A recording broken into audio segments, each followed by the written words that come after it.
Shalom, saya Melati Fierita Fitriko Santoso dari kelas 12 MIA SMA Kristen Generasi Unggul Kupang. Sebelumnya, video ini dibuat sebagai pemenuhan tugas keterampilan mata pelajaran prakarya untuk materi pengolahan bahan pangan nabati dan juga hewani. Pada video kali ini, saya akan memperlihatkan tata cara dari pengolahan bahan-bahan pangan yang sudah Miss beritahukan sebelumnya, yaitu yang pertama ada olahan sei babi untuk bahan pangan hewani yang saya beri nama sei babi ala rumah Ernona, dan yang kedua ada puding marungga untuk bahan pangan nabati yang saya beri nama puding marungga kerendam susu. Sudah nggak sabar lihat menu-menunya. Tanpa berlama-lama lagi, langsung saja kita lihat cara pengolahannya ya. Selamat menyaksikan.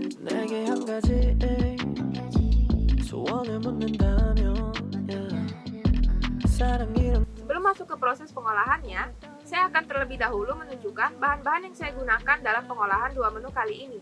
Untuk sei babi, bahan-bahan yang saya gunakan adalah 500 gram atau setengah kilo daging babi, 1 siung bawang putih, 1 sendok teh lada bubuk, 2 sendok teh ketumbar bubuk, 1 sendok teh garam, sebuah jeruk nipis, dan juga minyak goreng.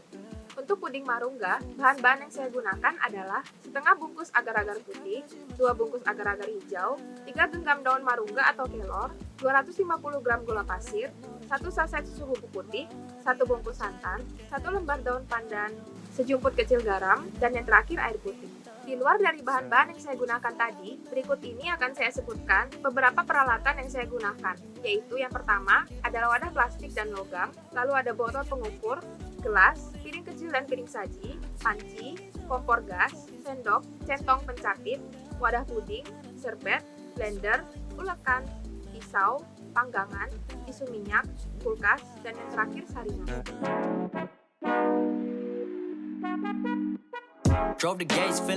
Pertama-tama, saya akan menunjukkan pengolahan dari bahan pangan hewani, yaitu menu sei babi ala rumah Ernona. Berikut ini merupakan tahap-tahap yang saya lakukan. Tahap pertama yang saya lakukan adalah memotong babi dengan potongan menipis, yaitu dengan tebal kira-kira 1 cm. Sayangnya, saya membuat kesalahan dalam memotong sei yang benar. Tante saya memberitahu saya bahwa sei sebenarnya memiliki arti daging yang dipotong memanjang. Namun di sini potongan daging saya tipis dan tidak terlalu panjang. Namun saya tetap melanjutkan proses pengolahan saya. Setelah dipotong, daging babi saya cuci dengan air dan 2 kali pengulangan. Hal ini dilakukan untuk memastikan bahwa daging babi benar-benar bersih.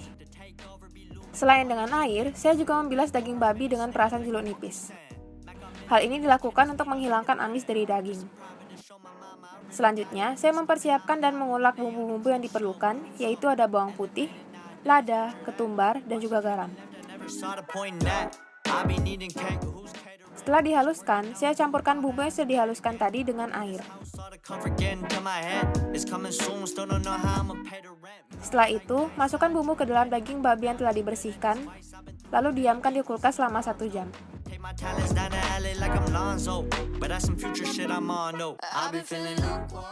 Setelah 1 jam, saya ambil daging dari dalam kulkas, lalu saya mempersiapkan panggangan di atas kompor. Di sini, saya menggunakan 2 panggangan yang biasa digunakan untuk barbeque biasa.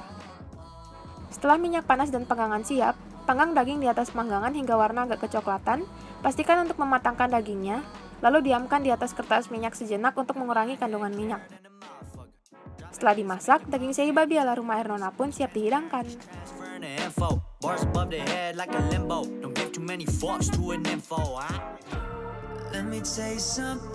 Sekarang saya akan menunjukkan pengolahan hidangan yang kedua atau hidangan nabatinya, yaitu menu puding marungga kerendam susu. Puding ini mengandung 2 lapisan, yaitu yang pertama ada lapisan atas yang saya namakan kelor kelelep, dan yang kedua ada lapisan bawahnya yang saya namakan green ocean. Berikut ini merupakan tahapan-tahapan yang saya lakukan.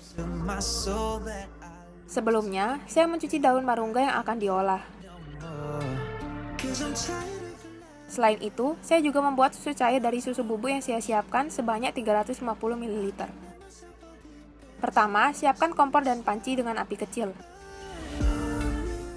Setelah itu, masukkan 350 ml susu putih tadi, setengah bungkus agar-agar putih, dan sejumput garam. Lalu diaduk dan dimasak hingga mendidih. Setelah mendidih, masukkan 2 genggam daun marungga ke dalam panci yang berisi campuran susu tadi, lalu aduk dan masak lagi hingga campuran mendidih.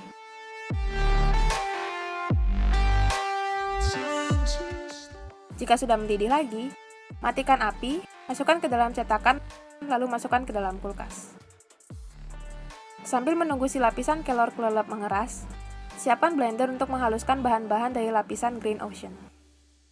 Masukkan santan, segenggam daun kelor, daun pandan, dan 3 gelas air ke dalam blender, lalu blender. Setelah itu, siram hasil blenderan tadi. Blender lagi sisa campuran marungga tadi dengan 2 gelas air agar lapisannya dapat menjadi lebih tebal, lalu saring lagi hasilnya. Setelah itu, siapkan panci dan kompor, lalu masukkan agar-agar hijau dan air, kemudian aduk. Setelah tercampur, nyalakan api sedang, masukkan gula pasir, dan aduk hingga muncul gelembung. Setelah muncul gelembung, masukkan hasil blender campuran daun kelor tadi, diamkan sebentar hingga keluar asap, lalu tambahkan sejumput garam dan aduk hingga mendidih. Setelah mendidih, tuangkan campuran ke dalam cetakan, masukkan ke dalam freezer sebentar, lalu pindahkan ke pendingin biasa dan dinginkan hingga kira-kira 2 jam. Setelah membeku, puding marungga kerendam susu spesial lapisan kelor kelelep dan Green Ocean pun siap dihidangkan.